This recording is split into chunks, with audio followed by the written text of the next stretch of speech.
Hello everyone, আসসালামু আলাইকুম। আশা করি যে যেখান থেকে দেখছেন সবাই অনেক বেশি ভালো আছেন। আমিও আলহামদুলিল্লাহ ভালো আছি। আজকের রেসিপি ইফতার স্পেশাল ছোলা ভুনা। রেসিপিটি ভীষণ ইজি আর আপনারা সবাই পারেন জানি। তারপরও দেশে বা দেশের বাইরে যেসব ভাই ব্রাদার বাইরে থাকেন বা যারা নতুন গৃহিণী আছেন সবেমাত্র রান্না শুরু করেছেন তাদের জন্য রেসিপিটি অনেক বেশি উপকারী হবে।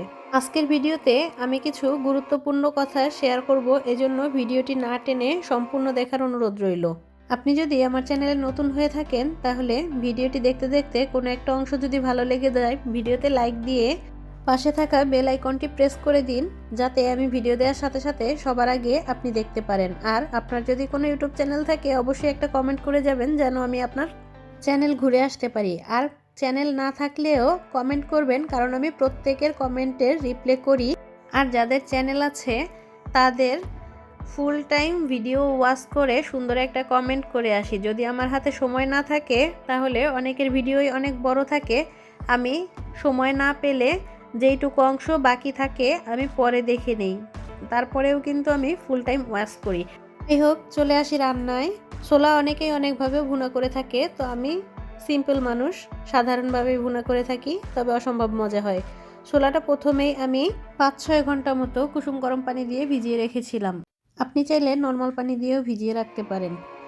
এখানে আমার প্রেসার কুকারটা ছোলা সিদ্ধ হতে 5-6টা বাসি দিতে হয়। অনেক প্রেসার কুকার আছে 1-2টা বাসি দিলেই হয়ে যায়, তো এজন্য আমি একটু বেশি সময় ধরে আর একটু কুসুম গরম পানি দিয়েই ভিজিয়ে রেখেছিলাম। তারপর আমি একটা আলু কেটে দিয়ে ছোলাটা সুন্দর করে ধুয়ে নিয়ে প্রেসার কুকারে বসিয়ে দিয়েছি। দেখতেই পাচ্ছেন প্রেসার কুকারে বাসি দিচ্ছে। এইভাবে করে আমি 5-6টা মতো বাসি দিয়ে নিব, যাতে ছোলাটা সুন্দরভাবে সিদ্ধ হয়ে যায়। আপনি চাইলে প্রেসার কুকার ছাড়াও যে কোনো প্যানে সিদ্ধ করে নিতে পারেন, সেই ক্ষেত্রে সময় একটু বেশি লাগবে। আর আপনার প্রেসার কুকারে যদি 1-2টা ভিপে বা 3-4টা বাসি দিলেই যদি হয়ে যায়, তাহলে আপনি সেইভাবে করে আপনার প্রেসার কুকার অনুযায়ী সময় নিয়ে রান্না করবেন। এই তো অলমোস্ট আমার ছোলাটা সিদ্ধ হয়ে গিয়েছে। আমি চুলাটা বন্ধ করে দিয়েছি। এখন বাসির উপরে লুসনিটা দিয়ে রাখলাম যেন ভিতরের স্টিমে আরও বেশি সিদ্ধ হয়। এখন আমি এই পাশের চুলাতে অন্য একটি প্যান বসিয়ে চুলাটা স্টার্ট করে দিলাম আর প্যানটা গরম হওয়ার জন্য ওয়েট করছি। ছোলাটা একা একাই স্টিমটা বের হয়ে একাই শব্দটা বন্ধ হয়ে যাবে আর অটোমেটিক্যালি খুলে যাবে। তো আমি তেল দিয়ে দিলাম, পরিমাণ মতো তেল দিয়ে এখানে আমি বেশ কিছু পেঁয়াজ মরিচ কুচি করে নিয়েছি। মিডিয়াম সাইজের 5টা পেঁয়াজ কুচি করে নিয়েছি, কারণ ছোলা ভুনায় পেঁয়াজ বেশি দিলে আমার কাছে খেতে মজা লাগে। পেঁয়াজগুলো হালকা করে আমি একটু ভেজে নেব, পেঁয়াজ মরিচের কাঁচা গন্ধ যাতে একটু কমে। আমি এর মধ্যে দিয়ে দিলাম 2 টুকরা দারুচিনি, দিয়ে আমি একটু নাড়াচাড়া করতে থাকবো।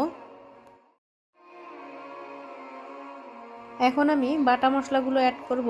আমি এখানে 1.5 টেবিল চামচ পরিমাণ রসুন বাটা দিয়ে দিলাম, পেঁয়াজ বাটা দিয়ে দিলাম, 1.5 টেবিল চামচ মতো আদা বাটা দিলাম, 1/2 চামচ মতো দিয়ে আমি মশলাগুলো একটু ভালো করে কষাবো। এখন আমি একটুখানি পানি দিয়ে দিলাম যেন মশলাটা না লেগে যায়।